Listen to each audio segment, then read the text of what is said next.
Donc dans cette vidéo, nous allons mettre en place un exemple d'application des cartes mentales au niveau seconde sur un exercice très simple, plutôt pas très simple, mais disons que la démarche et la carte mentale va être relativement simple pour vraiment comprendre comment on l'établit afin d'ensuite résoudre des problèmes plus compliqués.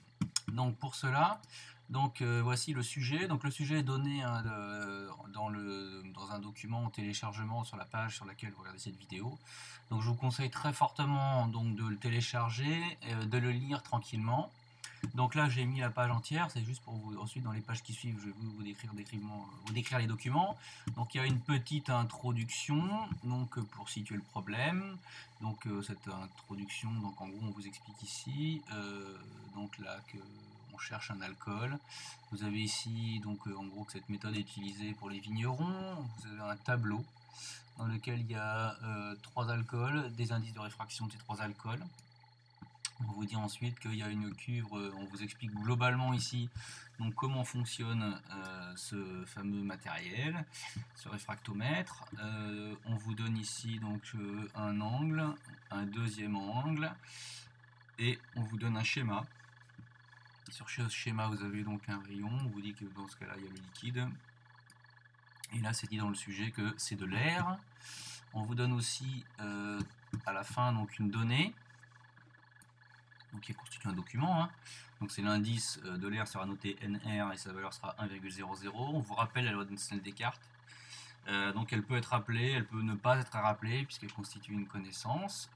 Donc là on va partir du principe qu'elle est donnée dans les documents. Donc maintenant la question est comment trouver comment résoudre ce problème. Donc par exemple ici, pour identifier un liquide transparent, une possibilité de mesurer son indice de réfraction, cet appareil est utilisé. Cet exercice vise à montrer le principe de mesure. Donc le tableau suivant donne des indices de réfraction pour une radiation monochromatique. Donc si on reprend le sujet, le problème est quel est le nom du liquide inconnu pour lequel on a ces valeurs-là. Donc on a un liquide transparent, alcoolique, inconnu.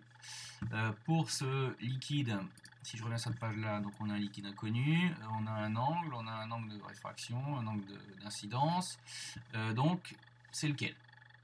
Ça, c'est un problème, puisque on voit bien que la réponse n'est pas immédiate, comme ça, donnée dans le document. Donc on va devoir mettre en place une démarche de résolution. Donc la démarche de résolution va commencer par la fin ici.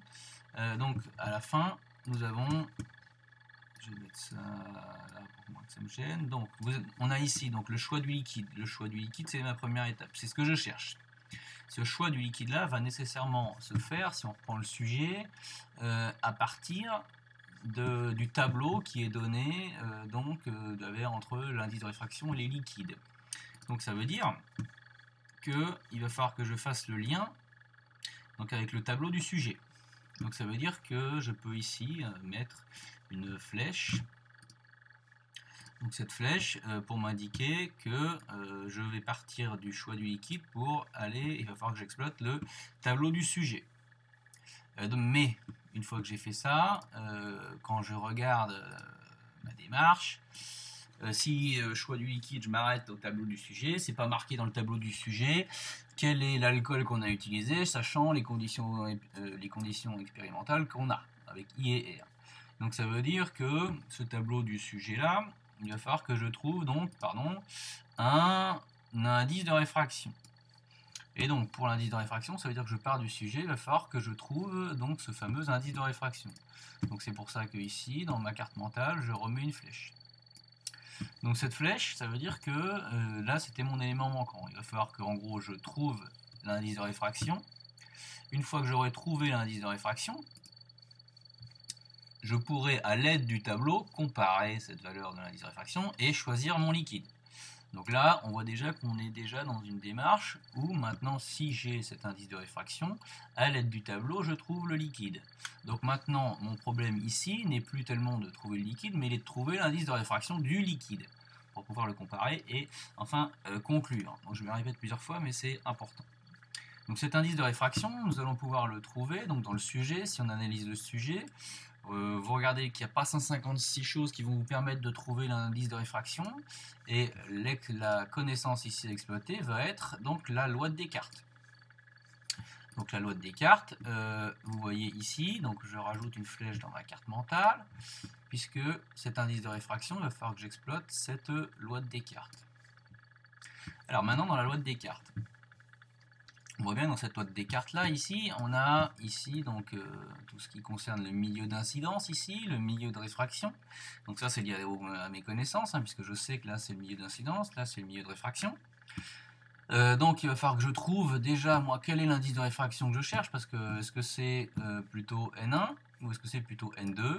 Donc pour ça je reprends donc ici tout ça va être donné ici pardon, donc à l'aide du document. Donc on voit bien ici que si on prend ce document là qui était le schéma, on voit bien ici dans ce schéma là que la cuve, le liquide inconnu, il est ici. Et là, on a le rayon incident, puisque là, il y a la flèche. Donc ça veut dire que là, le milieu ici, incident, c'est le milieu 1. Donc ça veut dire que dans ce cas-là, je rajoute une flèche dans ma démarche, qui est que l'indice de réfraction que je cherche, en fait, c'est le fameux N1. Donc ensuite, je cherche N1. Donc ça veut dire que si je cherche N1, ici, bah, il faut que je connaisse I1, N2 et I2. Donc ensuite, si une fois que je sais que le milieu 1 ici, c'est parce que j'ai pris mon document, donc là je suis parti cette fois-ci du document, excusez-moi, je cherche ma flèche, voilà. Donc je suis parti de ce document-là, j'en ai déduit que mon milieu 1 c'était le liquide d'indice N. Donc sachant que l'indice N ici sera donc égal à N.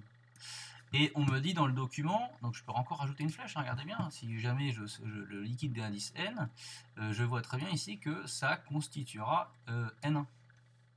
Donc je peux encore rajouter une flèche. Ensuite on me dit dans les documents que ce milieu d'indice N, dans ce cas-là, l'angle d'incidence, il vaut 27 degrés. Donc ça je l'ai pris dans les documents. Donc ça veut dire que cet angle I qui est noté comme ça dans le document, il correspond à l'angle I1 ici. Donc je reprends une flèche, et je légende entre I1 et mon I va donner I1. Ensuite, maintenant que j'ai trouvé les différents milieux, donc là j'ai le milieu 1 ici et le milieu 2 ici. Donc le milieu 2, j'en déduis maintenant que c'est aussi, donc le milieu 2, c'est donc l'air, indice 1,00, donc ça veut dire que le 1,00, ça correspond à NR, NR donc ici étant égal à N2. Et ensuite, bah, il me manque plus que le I2, mais on voit ici que dans ce cas-là, vous voyez, l'indice de réfraction pas l'indice, pardon, l'angle de réfraction de 37,2 était donné dans le sujet. Donc il concerne donc ce qui est dans le milieu 2, le milieu de réfraction. Donc je mets une flèche ici. Et donc ce milieu R là, c'est donc mon I2 de la formule. Donc quand on regarde maintenant cette carte-là, donc encore une fois, cette carte-là, je viens de la faire. Je suis sûr que si je la refaisais dans 5 minutes, je ne ferais pas exactement la même. Mais là, vu que je viens de la faire dans cet ordre-là, et vu que c'est moi qui viens de la faire, je sais pertinemment ce que je veux faire et dans quel ordre je veux le faire. Donc si on reprend, je suis parti du liquide. Je me suis dit qu'en fait, il fallait que j'exploite le sujet, le tableau du sujet pour conclure. Mais pour ça, il me fallait un indice de réfraction. Donc là, je suis allé puiser dans mes connaissances ou dans les documents qui me donnent cette loi de Descartes. À l'aide du document et du principe de fonctionnement qui est donné ici, j'ai pu en déduire que le milieu 1 était donc le liquide d'indice N, puisque ici, ce qui me servi de base, c'est donc le rayon incident. Et donc j'en ai déduit que ce N correspondait à N1, ce que je cherche, et donc ensuite qu'il me fallait I1, N2, I2. Et donc I1 correspond donc le milieu, donc à l'angle d'incidence, c'est cherché dans mes documents, il était donné à 27. Ensuite, je cherche donc le milieu 2, donc l'indice c'était égal à 1,0, c'est donc égal à N2. Et ensuite, l'angle de réfraction était donné à 37,2. Donc ensuite, pour la rédaction, bah, je pars d'ici.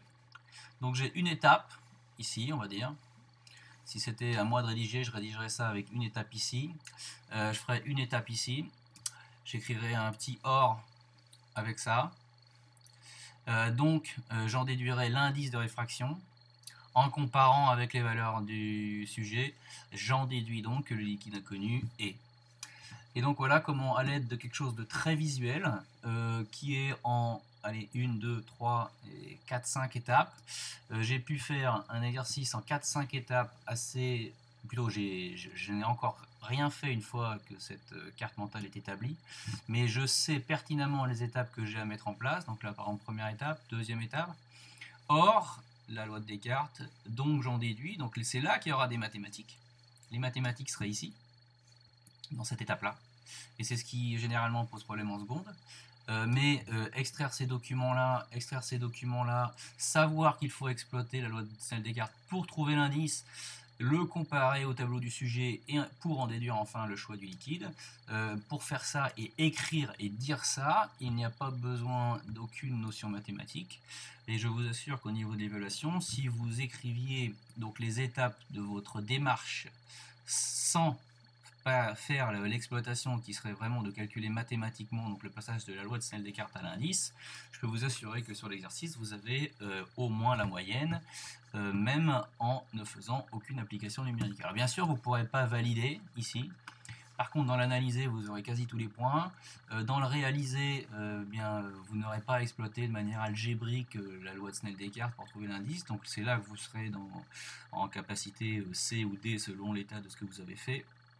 Mais dans analyser, je peux vous assurer que si vous donnez les différentes étapes comme on vient de le faire et qu'on vient de le dire, avec une rédaction des mots de liaison, je peux vous assurer que l'analyser et le communiqué sont en A ou en B si jamais c'est très perfectible.